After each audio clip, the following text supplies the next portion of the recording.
There are so many ways to acquire clients, and for me, especially when I was starting my business, it became overwhelming. I didn't know where to start, and I had no idea what to even do, what to say, and let alone even what platform to reach out on. And so this video is what I wish I had at the start when I was first starting my business, because I just want to run you through the simplest, fastest, and cheapest way of acquiring clients with no funnels and no followers. In the last 11 months since starting sales at age 19, I've closed over $500,000, booked 220 plus meetings, and I've helped clients do the same. So the fastest way to acquire clients is capitalizing on what you already have. And something that a lot of people, I guess, skip over is their network. You already have an established network of many, many people that you know. You just need to get the highest return from that network. The advantage of going after your network first is that they're already advocates of you. They already know you, they already trust you, and they already believe in you as well. And so even if they're not necessarily your ideal client and the person that you want to sell to, they may know someone who is. And this is why referrals are so powerful. You skip that first kind of gate of trust. And so by the time they get to you, they already trust you, they kind of already know what you sell, and they already believe that you can deliver results. So that is why it's such a big advantage. Where to start with kind of capitalizing on your network totally depends on what you believe would get you the highest return. So I knew just in my phone contacts that I had the best quality of people that were most likely to be in contact with someone who fit my ideal customer profile, so my ideal client. That is why in the last episode, I wanted to focus on your perfect niche and kind of your ideal client to go after, so that you can take that knowledge and the offer that we built in the episode prior to that, take that knowledge, and now we can go and acquire those clients. So go watch those episodes, understand your offer and who you want to sell to, come back, and then we'll acquire those first 3 clients for you. Once you think, okay, right, this platform will get me the highest return, you're gonna go into, for myself, it was phone contacts. Go into phone contacts, and I'm going to pull up a Google Sheet. On that Google Sheet, I'm going to write name, date contacted, platform, follow up, replied. That is all you need. I mean, feel free to add anything else. So once you've got your list, so go into your phone contacts or on social media, Instagram, Facebook, whatever, put in all those names of the people that you believe would know someone in your ideal client. The more people you contact, the more lucky you get, which is what comes back to one of my favorite quotes by Hormozi, which is volume negates up. Fill out the list. So Ewan, for example, and contact him today, which is the 6th of July, 2025. Once you've kind of filled in this list with every single person that you want to outreach to, next I'm going to run through the exact message or voice note phone call to kind of send to them. When you first start doing outreach, the framework I like to use, and this again, something from Hormozi as well, is acknowledge, compliment, ask. And the other one that I've also come across is lube, value, question. It's completely up to you which one you would like to use, and I'll kind of run through what this means. But basically, you always want to establish something that gives you a reason to reach out. So one which is quite nice is, hey, first name, just saw your post about X topic. So as you may have noticed, people post on social media quite often now, and so you can use that as leverage to reach out to them.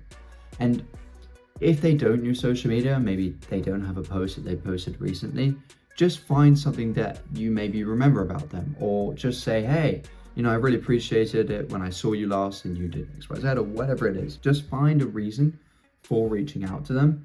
And if you don't have a reason, then just be like, hey, I know this is probably really weird, as I know we haven't chatted in a while, but honestly, I thought you might be someone to ask. I'm looking. And then I'll tell you into the next bit. And in that way, it's like you've also acknowledged what they're probably already thinking. And also it doesn't feel that weird because you're acknowledging the fact that it's weird, if that makes sense. So it doesn't feel as awkward. If they do have a post, try and link it to a personal story about you. And the reason is the fastest way to establish trust is by creating a narrative that they can play into. So for example, hey, I just saw your post about acquiring clients for the first time and signing your first client.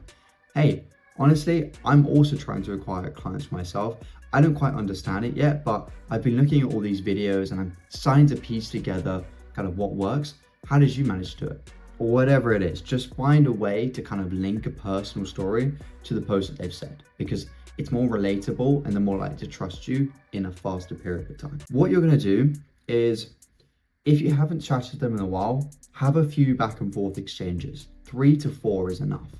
And if you have 3 to 4 exchanges, it is enough time to rebuild, and I'll do an attempt to drawing a bridge, it is enough time to rebuild the bridge of trust that is required to ask for something. So if you can spend some time with them and have those 3 to 4 exchanges before going in with the ask, you are more likely to get a positive response from the ask, and also they're more likely to not feel as awkward with you reaching out, and it just feels more natural. So have a couple exchanges, and in those exchanges, just be human, be you. Just be like what you were in person. If you just saw them after a while, just ask them a couple questions. Hey, how are you? Oh, I know last time we chatted, you mentioned this. How's that going? Just have a conversation with them. Have a few back and forths, because it's way easier for them to not feel weird about you reaching out when you're establishing that trust and having those back and forth exchanges. Once those back and forth exchanges have happened, all you're going to do is you're going to come across here. You are going to send this message. So in the last episode, we established what your dream outcome was and your kind of specific pain that you address. You're going to use that template. So it would have come out as a UVP statement. You're now going to use that for this message. So by the way, do you know anyone who is struggling with specific pain and looking to achieve dream outcome in specific time frame? I'm taking on 5 case studies for free right now, just taking for testimonials. That way, it doesn't seem weird. You're just reaching out to them and you're just like, hey, do you know anyone? And what you can say at the end, this is like quite a neat little trick, is, would anyone you like come to mind? And if they say, so you say, hey, would anyone you like come to mind? If they say, oh, I'm really sorry, I don't really know anyone who maybe kind of falls into that category or falls into your ideal customer profile, then just say, oh, no worries. Does anyone you don't like come to mind? And so it's just this like kind of humorous way to establish the trust. And also it makes them rethink again and go, oh, actually, no, I do know someone. You're asking twice, basically the same question, but just making sure that you've made sure that that path is complete and that they promise that they don't have anyone that they know. Then you move on to the next person.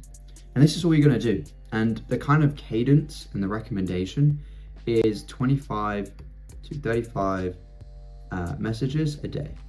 Obviously, the more you do, the faster you'll get results and the faster you'll get to a point where you do have a client, but that's what I would recommend. If you would like kind of a shorter version, because I know that seems like quite a lot, I did also write this one out, which feel free to use as well. And this again feeds into the UVP statement we made last time. But by the way, I help ideal client get dream outcome in time period without effort and sacrifice, while increasing their chances of success, or you can say, while increasing XYZ result that you're going to help them with. Would anyone come to mind? And if not, maybe even someone you don't like. As we mentioned, that's the kind of way of saying it. So just refine this over time, and I'll show you. When I did outreach myself, I just did multiple iterations of the same message. The first message I kind of started with was very generalized. Wanted to shoot you a message. I'm taking on 5 people free this month who are currently working in sales and looking to start and scale their own business. I have a few spots left and would like to fill them. So I was wondering, does anyone you like come to mind who may be interested? It was too generalist. They just couldn't really understand even what my offer was. And if they don't understand what your offer is, a confused mind never buys. So you have to refine the offer to a point where it's so simple to understand that someone can read it, go, oh, I know exactly what you do, and I know who you can help. So over time, I went through lots and lots of iterations, as you can see, until I came out with a winning formula. Just test it, just try different messages, see which one comes back with the highest return, and then stick with that one going forwards. I finally got to a point where I refined it, and I got to, I'm taking on 5 sales professionals this month, completely free, who want to break out of corporate and build their own business as a fractional leader, consultant, or founder. I've got a few spots left and would love to fill them. Does anyone you like come to mind who might be interested, or anyone you don't like as well? And I follow this up if they said they didn't know anyone. So you see how it's gone from extremely generalist to extremely specific. And so when I sent this message, people knew exactly what I did and exactly how I could help. That's the point that you want to get to. When I first started doing outreach, it felt really weird, and I did not like it. I hated it. And I used to just sit there staring at the computer doing nothing, which was so bad. And I realized it was because I just felt like really weird about reaching out. And so I guess a reframe for myself that really helped was, I'm just trying to help these people. And the worst thing they can say is no. And so that reframe really helped me just understand that as long as you're just trying to help them and you kind of picture that in your mind, it doesn't feel weird that you're reaching out because you're just trying to help someone. And there's nothing wrong with trying to help someone. Follow up relentlessly. Even though you know these people, some people are busy. They might not reply. And so the two kind of follow-ups that I've noticed work the best is if you send that first message and they don't reply, send a voice note. So message 2 is a voice note. I've noticed that a voice note, it acts as a pattern interrupt. So most people are used to receiving text messages, but when you get a voice note, you're like, oh, this must be interesting, and they immediately open it. So follow up with a voice note and basically just repeat what you said in that first message. That is a really nice way just to re-engage someone and get them back into the conversation. The other way is if, for example, they don't reply to this, they don't reply to the voice note either, message 3, kind of go on the value approach. For this one, you can kind of come back to earlier when I talked about loop value question and follow up with this value bit. So for example, the last message could be, hey, I appreciate you're probably busy. That's totally sweet. If anyone comes to mind, just send them through a little 5-minute loom, whatever it is, or a 5-minute video of you just explaining, hey, this is how I help. This is the process that I run you through, and this is the result that you can guarantee you get from working with me. And so that can be message 3. So a little, so value to send.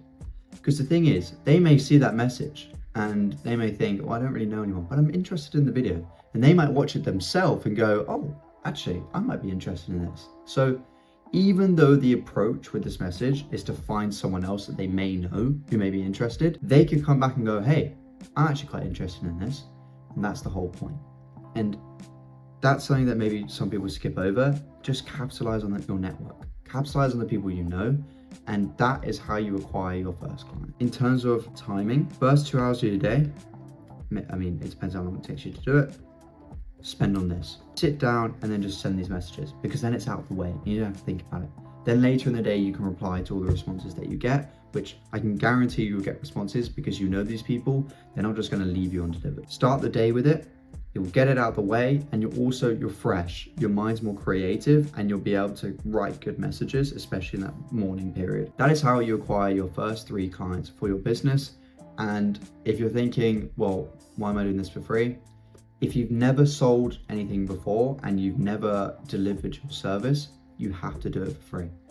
Because don't be one of those people who are like, oh, but you know, my time's worth loads. It's not. You don't know that your offer is validated. You don't know what the best thing is for the client.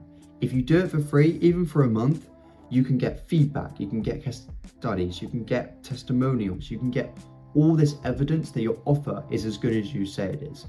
And if you get feedback and they go, hey, look, I love this element, but this bit didn't really resonate with me, didn't really work. Cool, you can now adjust it, make it better. So when you do go to someone who you're gonna charge, your offer is so refined and it's so specific to them that they'd be stupid not to give you their money. That's the result that you want. So if you haven't sold your offer before and you haven't delivered your service, then you do it for free, you refine the offer, make it better, and then go and charge for it. And at the beginning, you can start with discounts and then slowly work your way down until you charge them full price. If you have sold your offer before, then feel free to charge. You know your worth. You understand if you've got case studies, you've got testimonials, you can use that to your advantage, then charge. But that is how to acquire your next or your first 3 clients.